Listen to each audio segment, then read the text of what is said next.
Hello students, आप सभी का मनोविज्ञान की क्लास में स्वागत है। विद्यार्थियों, आज हम यूनिट 3 से एक इम्पॉर्टेंट टॉपिक का अध्ययन करने जा रहे हैं। ये टॉपिक आपके लिए बहुत ही इम्पॉर्टेंट है, इसलिए इसे ध्यान से समझने का प्रयास करें। इस टॉपिक का नाम है कंडीशन रिस्पॉन्स थ्योरी या अनुबंधित अनुक्रिया सिद्धांत। पिछले अध्याय में हमने इनसाइट लर्निंग का अध्ययन किया था और इसमें हम कंडीशन रिस्पॉन्स थ्योरी का अध्ययन कर रहे हैं। विद्यार्थियों, आप ये जो इमेज देख रहे हैं वह आई.पी. पावलोव की है, जिन्होंने क्लासिकल अनुबंधन सिद्धांत या क्लासिकल कंडीशनिंग थ्योरी का प्रतिपादन किया।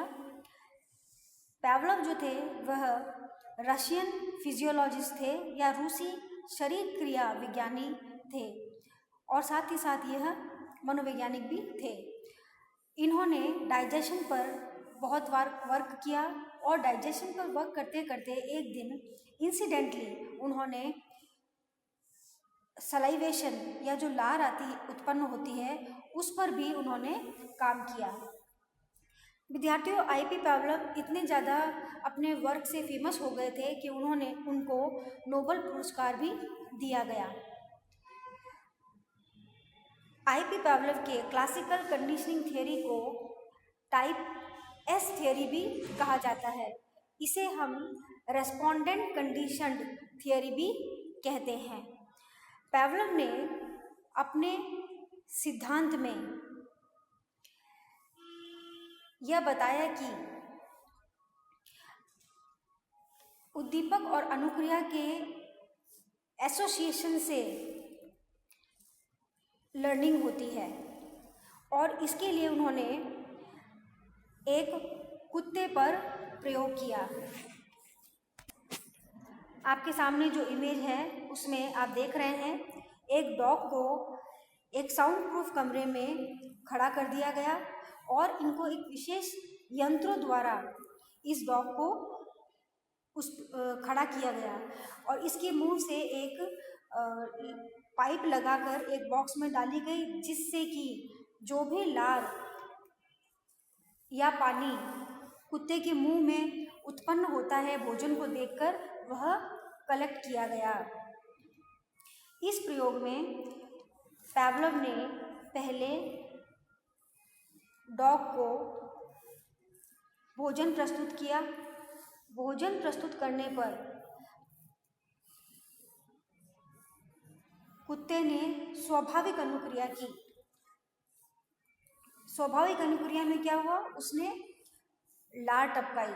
अगर कोई व्यक्ति भूखा होगा और उसके सामने उसकी पसंद का कोई भोजन आएगा तो अपने आप ही उसके मुंह से लार टपकना शुरू हो जाएगी। उसी प्रकार जो भोजन है यहाँ पर अनकंडीशनड स्टिमुलस है, इसे हम स्वाभाविक उद्दीपक कहते हैं। तो स्वाभाविक उद्दीपक यहाँ पर क्या है, भोजन, और भोजन को देख के स्वाभाविक अनुक्रिया क्या आई, मुंह से लार टपकना। तो पहले प्रयास में पावलोव ने भोजन उपस्थित किया और भोजन को देखकर मुंह में लार उत्पन्न हुई। इसके बाद पावलोव ने 400 या 500 मिलीसेकंड पहले भोजन देने से पहले एक घंटी की आवाज़ सुनाई। घंटी की आवाज़ सुनने पर डॉग ने पहले प्रयास में कोई अनुक्रिया नहीं की, सिर्फ कान हिलाए, जिसको हम ओरिएंटिंग रिस्पॉन्स कहते हैं। उसके बाद पावलोव ने भोजन प्रस्तुत किया और भोजन को देखते ही उसके मुंह में लार उत्पन्न हुई। इसी प्रकार पावलोव ने इसी प्रक्रिया को कई बार दोहराया, जिसमें पहले उन्होंने घंटी की आवाज़ सुनाई और फिर उसके तुरंत बाद भोजन प्रस्तुत किया। इस प्रकार कई प्रयास करने के बाद में यह देखा गया कि जिस प्रकार भोजन को देखते ही डॉग लार उत्पन्न करना या उसके मुंह से पानी टपकना शुरू हो गया, उसी प्रकार बैल को देखते ही, बैल जो कि एक कंडीशनड स्टिमुलस है जिसे हम अनुबंधित उद्दीपक कहते हैं, उसको देखते ही या उसकी आवाज़ सुनते ही डॉग ने कौन सी अनुक्रिया की? CR, जिसे हम कंडीशनड रिस्पॉन्स कहते हैं या अनुबंधित अनुक्रिया। तो इस प्रकार पावलोव के प्रयोग में ये देखा गया कि सिर्फ घंटी की आवाज़ सुनकर भी जो डॉग है उसने लार का स्रावित होना शुरू कर दिया, और इसी एसोसिएशन को पावलोव ने कंडीशन रेस्पॉन्स थ्योरी की संज्ञा दी।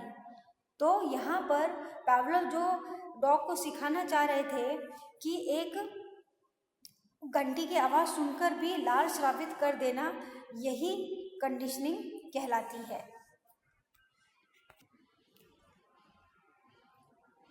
इस प्रयोग में जो इम्पॉर्टेंट कॉन्सेप्ट्स हैं, 4 इम्पॉर्टेंट कॉन्सेप्ट है जिसे हमें पढ़ना आवश्यक है। इस सिद्धांत के अंतर्गत स्वाभाविक उद्दीपक यानी कि अनकंडीशनड स्टिमुलस के प्रति व्यक्ति एक स्वाभाविक अनुक्रिया देगा। जैसे अभी मैंने आपको बताया कि जब डॉग ने एक स्वाभाविक उद्दीपक देखा जो कि भोजन है, जब भूखा कोई भोजन देखेगा तो उसमें लार उत्पन्न होगी। तो यहाँ पर स्वाभाविक अनुक्रिया क्या हुई? स्वाभाविक अनुक्रिया या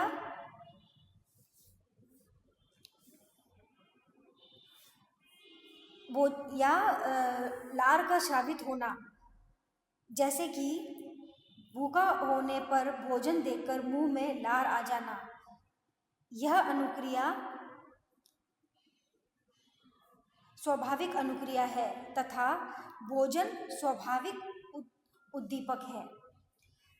प्राणी जब स्वाभाविक उद्दीपक के प्रति अनुक्रिया करता है तो कुछ अन्य तटस्थ उद्दीपक वहाँ उपस्थित होते हैं, जैसे भोजन के साथ थाली की आवाज़ या भोजन देने वाले व्यक्ति की उपस्थिति होना।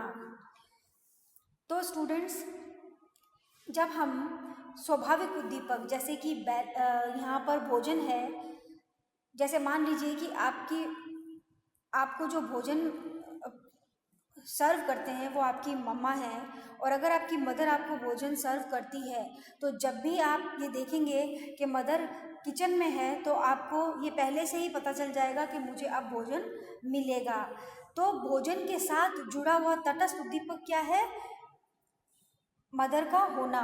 तो वही हमने यहाँ पर भी बताया है कि जब प्राणी स्वाभाविक उद्दीपक के प्रति अनुक्रिया करता है तो अन्य तटस्थ उद्दीपक भी वहाँ उपस्थित होते हैं, जैसे भोजन के साथ थाली की आवाज़ या भोजन देने वाले व्यक्ति की उपस्थिति। तो इस प्रयोग में जो बैल की आवाज़ थी वह एक तटस्थ उद्दीपक थी, क्योंकि वह भोजन के साथ ही उपस्थित हो रही थी। तटस्थ उद्दीपक स्वाभाविक उद्दीपक के साथ आता है। तटस्थ उद्दीपक जो था, न्यूट्रल उद्दीपक क्या था? बैल थी। तो बैल की आवाज़ हमेशा भोजन के साथ दी जा रही थी, और उसके प्रति भी जो डॉग है उसने कौन सी अनुक्रिया करना शुरू कर दिया? जो कि वह स्वाभाविक उद्दीपक के प्रति कर रहा था, और स्वाभाविक उद्दीपक यहाँ पर भोजन था। भोजन पे जैसे उसको देखते ही लार स्रावित हो रही थी या लाल टपक रही थी, उसी तरीके से अब घंटी की आवाज़ सुनकर भी लाल स्रावित होना शुरू हो गई, और इसे ही अनुबंधन कहते हैं। तो विद्यार्थियों, आज आपने पावलोव का क्लासिकल कंडीशनिंग थ्योरी का अध्ययन किया, और इस थ्योरी के अंतर्गत जो प्रयोग किया गया कुत्ते पे उसके बारे में हमने आपको बताया, और साथ ही साथ इसके जो इम्पोर्टेंट कॉन्सेप्ट है उसका भी हमने डिस्कशन किया।